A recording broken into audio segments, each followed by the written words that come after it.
Olá, bem-vindos ao TV Infância, programa que dá voz à criança, discutindo temas relacionados à educação, saúde e cultura. E hoje aqui comigo temos o Dr. José Renato. Dr. José Renato, que é médico formado pela Universidade Mogi das Cruzes há quase 3 décadas. Ele é pós-graduado em psiquiatria pelo Instituto de Pesquisas Médicas, atuação na área clínica e no Hospital HMU de Guarulhos, ambulatório de psiquiatria da CEISA, atualmente denominada Next CEISA, e também é médico do corpo clínico do Hospital Santa Marcelina. Dr. Renato, muito obrigada por ter aceito o convite de estar aqui conosco no TV Infância, esse programa que dá voz à criança, e hoje discutindo um tema de extrema importância, que é o transtorno de déficit de atenção e hiperatividade. Muito obrigado pelo seu convite, Cirlândia. E é muito importante a gente estar trazendo esse esclarecimento para as crianças, né? E principalmente sobre esse assunto, né? Que a criança tem um problema tão importante, tão profundo, mas ela desconhece sobre isso. Os adultos começam a reconhecer o problema dela. Ela é aquela criança que incomoda e ela já começa a ser estigmatizada já de pequenininha. Exatamente. Doutor, explica para nós, para as mães, para as professoras, para o pessoal que está em casa, o que é exatamente esse transtorno de déficit de atenção e hiperatividade que é tão conhecido na nossa sociedade, mas ainda há muito a se descobrir sobre ele. Na verdade, se me permite olhar para a câmera. Fique à vontade. Na verdade, você tem 2 distúrbios, né? Você tem o distúrbio da atenção e o distúrbio motor. Quando você fala déficit de atenção, é porque a criança tem dificuldade de prestar atenção. É a criança que fica no mundo da lua, né? Você está falando com ela está distraída, ela está com o pensamento distante, longe, mas é uma criança muito criativa, a imaginação dela é muito fértil. E ela também tem um distúrbio motor, porque ela tem uma hiperatividade, ela não para quieta, ela anda, ela mexe em tudo. Justamente por causa dessa criatividade dela, ela tem uma curiosidade acerca de tudo e de todos. Então ela vai fuçar, porque ela é uma criança que ela quer descobrir o mundo. E ela está ali para descobrir esse mundo que ela está vivendo. Muito bem. Doutor, muitas pessoas perguntam se esse distúrbio acomete apenas, esse transtorno, ele acomete apenas as crianças ou também os adultos. E qual é a faixa etária em que ele começa a surgir, a aparecer, que os pais, a escola já começam a observar? Na verdade, é um distúrbio que é transmissão genética. A gente já tem estudos científicos que provam isso, né? Normalmente, quando você tem um adulto que tem o transtorno, a porcentagem do filho ter esse transtorno aumenta em 8 vezes. Então, quando o pai ou a mãe é portadora do transtorno de déficit de atenção e hiperatividade, aumenta muito a possibilidade do filho ter. Inclusive, não é incomum chegar no meu consultório, eu fazer o diagnóstico da criança, do adolescente, e depois a mãe fala, nossa, mas eu tenho isso também. Que a mãe desconhece que tinha e a gente está diagnosticando a criança, né? Então, como começa na infância, mas era um distúrbio que até há pouco tempo não era tão falado, né? Ocorre em todas as idades. Sim. Agora, também nós sabemos que as causas existem, né, na literatura que comentam de causas variadas. Nos seus estudos, na sua prática clínica, quais são as principais causas do transtorno? Olha, eu vou abordar a questão da fisiológica, que é um retardo do desenvolvimento do cérebro na parte frontal, e esse retardo dessa maturação do lóbulo frontal do cérebro é que traz o transtorno, né? Tanto é que no adulto diminui um pouco dos sintomas, porque matura o cérebro, então atenua, aplana um pouco a sintomatologia. Na criança, como o cérebro ainda está muito jovem, o transtorno ocorre maior. Agora, claro que o meio ambiente, ou a forma como a criança se relaciona com os pais, a maneira que o pai trata essa criança, a maneira que a mãe trata essa criança, o que é dito para essa criança, a relação amorosa dessa criança, isso tudo vai influir para a criança crie uma autorreferência positiva dela ou não. Tanto é que você tem crianças com transtorno de déficit de atenção que vão muito bem na escola porque tem uma boa referência, porque tem uma boa formação dentro de casa. E outras que vão apresentar extrema dificuldade porque às vezes elas são diminuídas, elas são já rotuladas, elas estão, como eu disse, estigmatizadas. Sim. E essas vão ter uma apresentação de sintomas mais exacerbados e maiores. Sim, com certeza.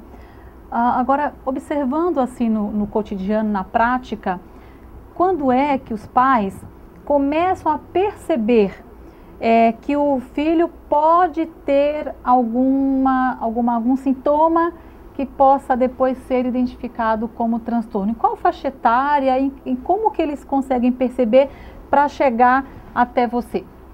Bom, é muito comum a partir dos 6, 7 anos, né? Porque aí a criança não para quieta, ela mexe em tudo, ela começa a quebrar as coisas, ela deixa tudo bagunçado, né? Aí a mãe já quer, tem uma tentativa de fazer a criança se organizar, tudo, ela fala, nossa, esse menino é um pestinha, esse menino não para quieto. Fala muito, né? Faz muita pergunta, que acaba incomodando mais o adulto, né? Porque uma hora o adulto dá atenção para a criança, mas ele quer um refresco. Sim. Mas esse tipo de criança não, ela não dá refresco para o pai e para a mãe. Então a mãe percebe que, pelo próprio incômodo que ela já traz, até no processo da educação, a mãe fala, não, esse menino tem alguma coisa diferente. Porque o irmão dele não é assim, porque a irmã dele não é assim. Então ela acaba já tendo um feeling de procurar uma ajuda com o psicólogo ou com o psiquiatra. E isso é muito importante, observar que esses sintomas, eles são muito específicos, que aí envolve durabilidade, frequência, e que os pais já observam naturalmente que tem algo a mais, que não é apenas uma criança muito agitada, uma criança danada. É uma criança que tem uma frequência muito grande de comportamentos e que naturalmente os pais até passam a comparar o que é errado, mas acontece, não é? Na escola também as professoras já começam a perceber, porque ele próprio não consegue perceber que ele está nessa agitação, é isso, doutor? Sim, correto. E são crianças assim que pelo próprio déficit de atenção, são crianças, elas não têm dificuldade no aprendizado, elas têm dificuldade na atenção. Mas quando elas começam a prestar atenção, o pensamento divaga, sai fora. Então, o professor começa a explicar, ela está prestando atenção, mas ela se distrai facilmente. Aí ela perde um pedaço da explicação. E aí, perdeu um pedaço da explicação, ela pergunta de novo. Ele vai explicar de novo. Ela distrai de novo, ela perde outro pedaço. Então, o professor também tem que ter muita paciência com essa criança, porque ela vai ter que ser explicado para ela várias vezes, para ela poder fixar o aprendizado dela. Por isso que ela vai apresentar um pouco mais de dificuldade no aprendizado escolar. Nos Estados Unidos, eles já têm escolas especiais para esse tipo de transtorno, né? Que são bastante de custo elevado. E futuramente, aqui no Brasil, no processo educacional que nós vamos desenvolver, precisamos, e não é só uma função política, mas uma função social. Exatamente. Nós temos que mudar a nossa mentalidade, não ficar esperando só posições políticas, mas posições sociais, de nossa responsabilidade. Exatamente, exatamente. E a importância da gente falar desse tema aqui, inclusive é porque há alguns relatos de que o transtorno de déficit de atenção e hiperatividade ele pode ser confundido, inclusive, por outros transtornos. Como que é isso? É isso mesmo? Pode ser confundido?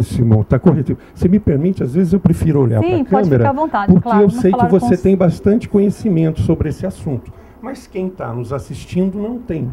Então, por quê? Porque aí você já fala, nossa, essa criança é muito ansiosa.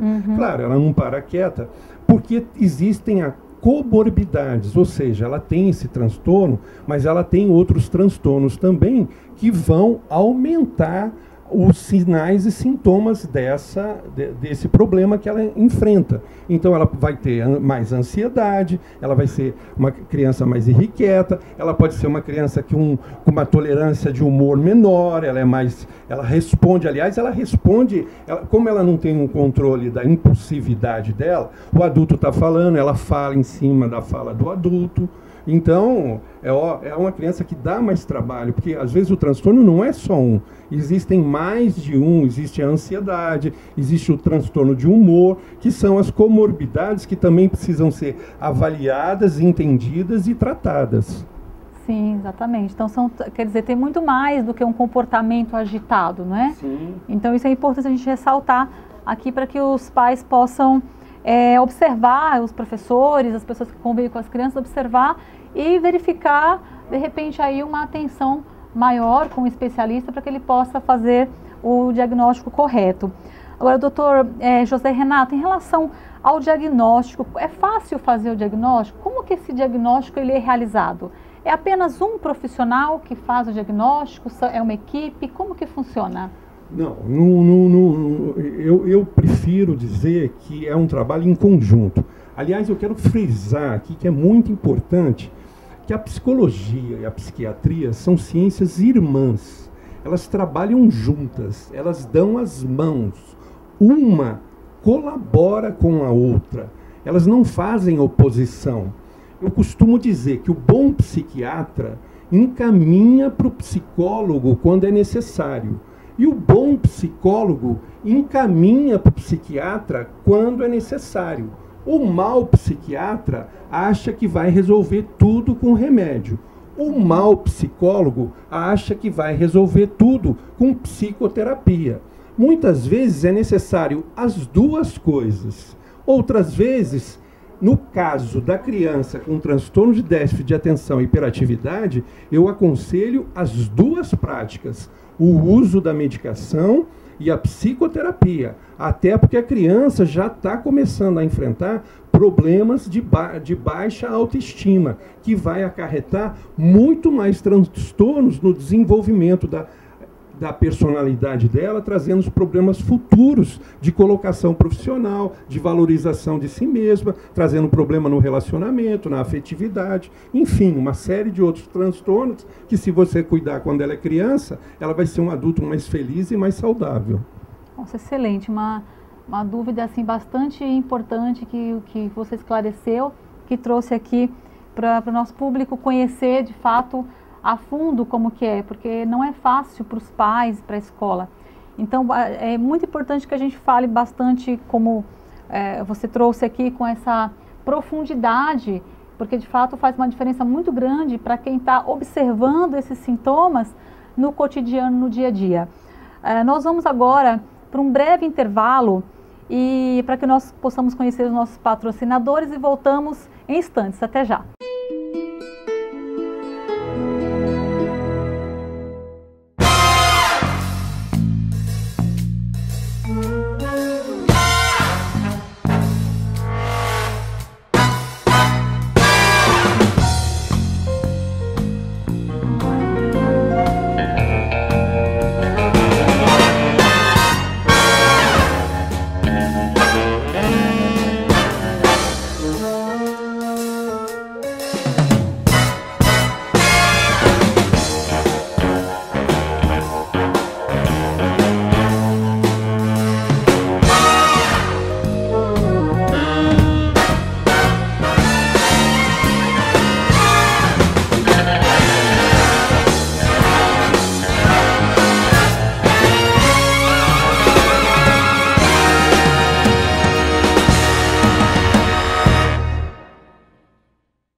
Olá, estamos de volta no TV Infância, o programa que dá voz à criança por meio das discussões dos temas relacionados à saúde, educação e cultura.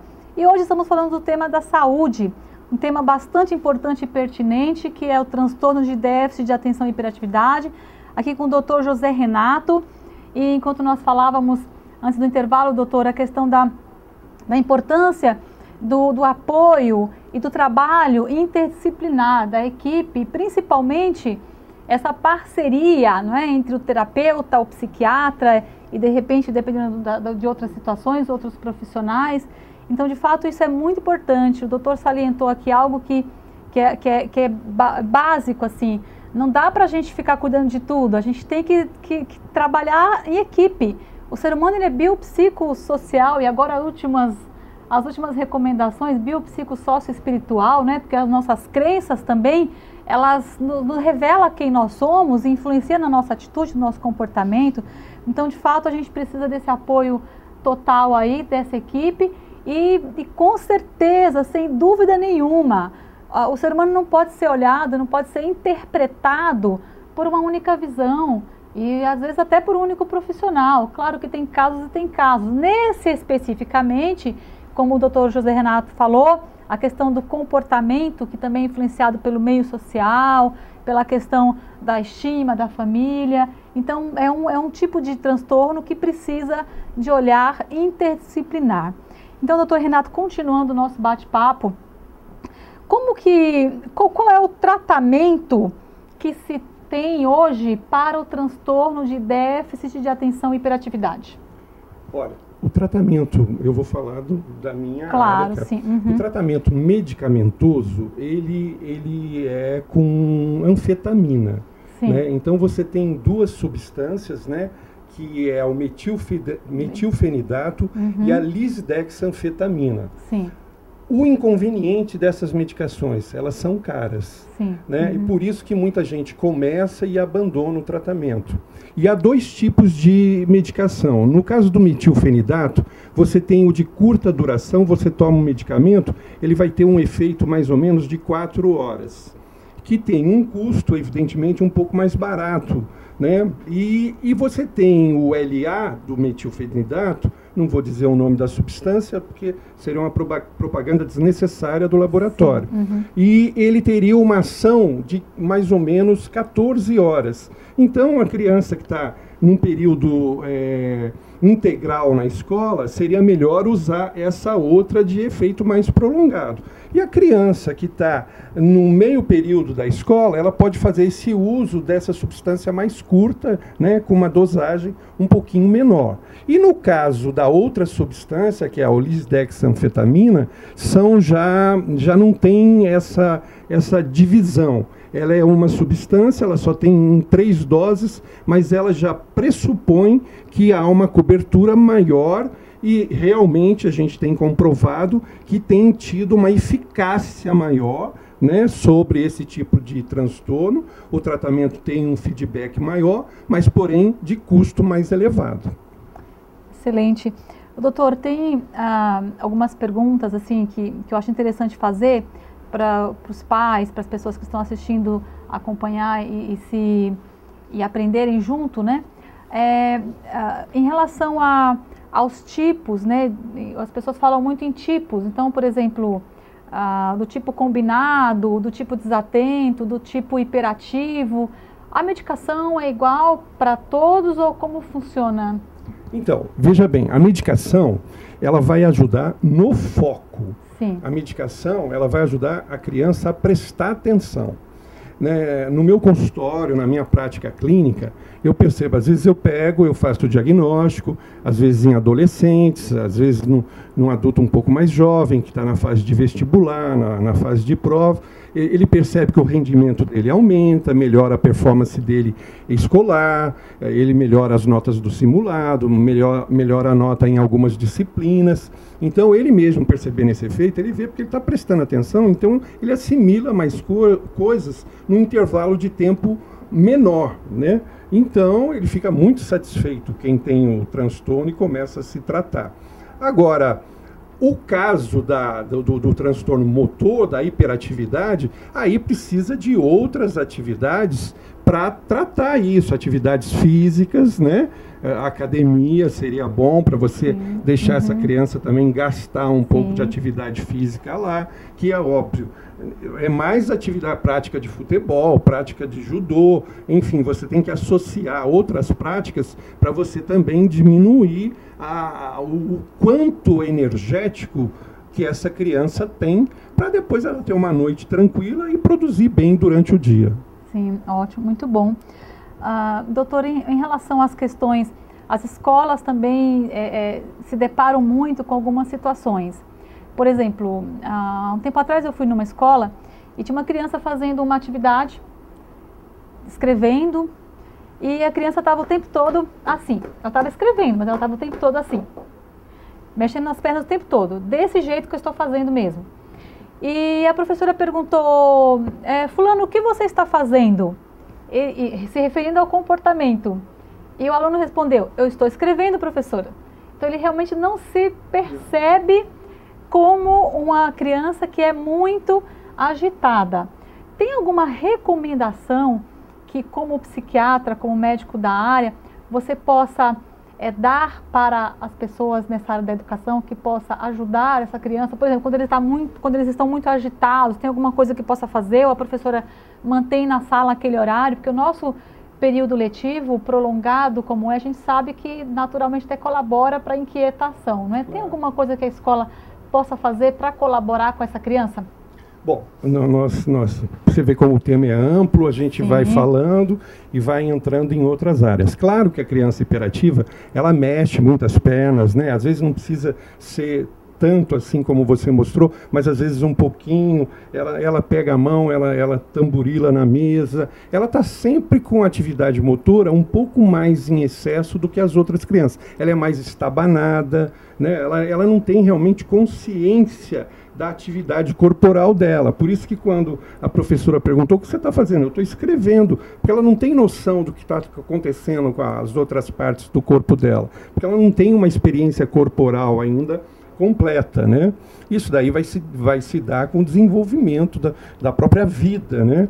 E então tem que ter paciência e agir com naturalidade com essa criança, não exigindo dela mais do que é possível ela dar, né? Você não vai cobrar de uma criança explicações sobre sexualidade, ela nem não importa e não interessa naquele momento, né? Então, assim, como você não pode cobrar dela, porque se ela não está percebendo que ela está mexendo a perna desse jeito, não adianta você falar assim para ela, para de mexer essa perna, né? Não vai resolver.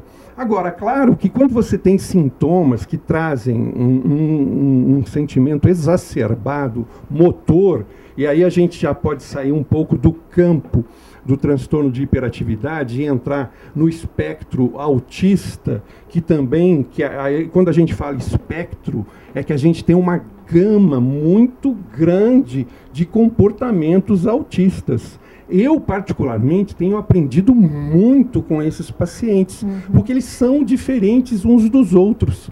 E eles nos ensinam, porque eles se relacionam conosco de forma diferente. Porque a percepção de mundo deles é diferente.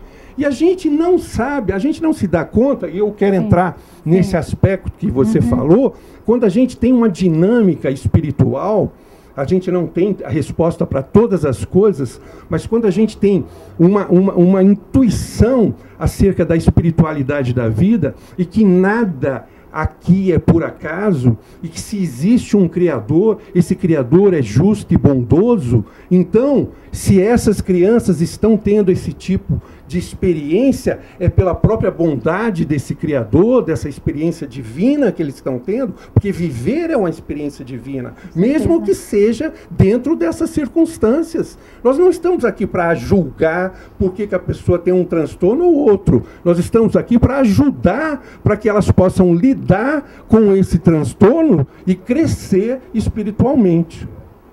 Excelente, muito bom. De fato, né, a questão das crenças é extremamente importante, porque inclusive a gente ouve, né, muito desobediente, não respeita, enfim, aí envolve as questões da espiritualidade e como se fosse algo ruim, né? Até alguns nomes que a gente ouve falar que são bem complicados em relação à questão da espiritualidade. Então cabe aqui esclarecer essa questão que tem todo sentido para que os pais possam compreender e os professores também. É algo que é inerente ali, que não está acontecendo voluntariamente, mas que a criança realmente precisa, ela quer melhorar, mas ela não consegue. E aí a autoestima, inclusive, vai lá embaixo, né? E aí, doutor, como que é, pensando nessa questão, inclusive, dessa criança, que ela de alguma forma até já foi muitas vezes rotulada como muito danada, uma criança que foi muito, enfim, passou por situações complicadas na escola, em casa, na rua. Dentro dessa questão, como que a psicoterapia pode ajudar essas crianças? Nossa, ajuda a barbaridade, né? Porque, vou te falar, a psicologia, eu particularmente sou um adepto da psicoterapia, né? Em momentos importantes da minha vida, eu recorri à psicoterapia, e não fosse ela, eu não teria estruturado a minha personalidade da forma que é e da forma que sou, né? Porque ajuda na autoavaliação, no autoquestionamento, tirar os nossos olhos para fora de nós e colocar os nossos olhos para dentro de nós, né? Então, como que a psicoterapia pode ajudar? É justamente isso, é fazer com que a criança que está com os olhos voltados para o mundo, tenha os olhos voltados nela mesma, das dificuldades que ela tem, das possibilidades que ela tem, que às vezes é diferente das outras crianças, mas isso não a faz uma criança de menos valia ou menor que as outras. Exatamente. E eu quero deixar bem claro aqui que nenhuma doença é punição divina, não. As doenças são dificuldades que nós enfrentamos para o nosso crescimento. É apenas isso. É um processo educativo, jamais punitivo. Excelente, muito bom mesmo. O tema está muito gostoso falar disso, discutir isso, mas nosso tempo já acabou, infelizmente, doutor Renato. Quero agradecer muitíssimo a colaboração aqui com o TV Infância, colaborando com esse programa que traz para a discussão esses temas relacionados, como hoje na área da saúde, para dar voz a essa criança que, sendo hiperativa ou algum outro transtorno, ela também não sabe o que está acontecendo com ela. E essa voz vem por meio dos adultos que a acompanham. Eles é que precisam interpretar essa criança e entender, buscar o que está acontecendo, para que ela também, a própria criança, possa se sentir acolhida aí dentro das suas questões, das suas possibilidades. Então, doutor Renato, muito obrigado por ter vindo. Agradeço muito a oportunidade, espero que possamos conversar novamente aqui no TV Infância. Eu quero te agradecer, eu que agradeço, eu adoro conversar e assim, essa possibilidade que a TV nos abre, que nós está conversando nós dois, mas nos abre de conversar, sei lá, com quantas pessoas, né, está nos assistindo e que elas possam mandar aqui para a TV Guarulhos sugestões de temas que você possa estar abordando e ajudando a educar melhor essas crianças, porque essas crianças é o nosso futuro, é os nossos professores, é os nossos médicos, é os nossos políticos de amanhã. E certamente o que nós fizermos dela, estaremos fazendo de nós mesmos. Perfeito, excelente. Então as crianças são o nosso futuro. Muito obrigada por nos acompanhar aqui no TV Infância, o programa que dá voz à criança por meio das discussões dos temas relacionados à área da educação, saúde e cultura. Até o próximo!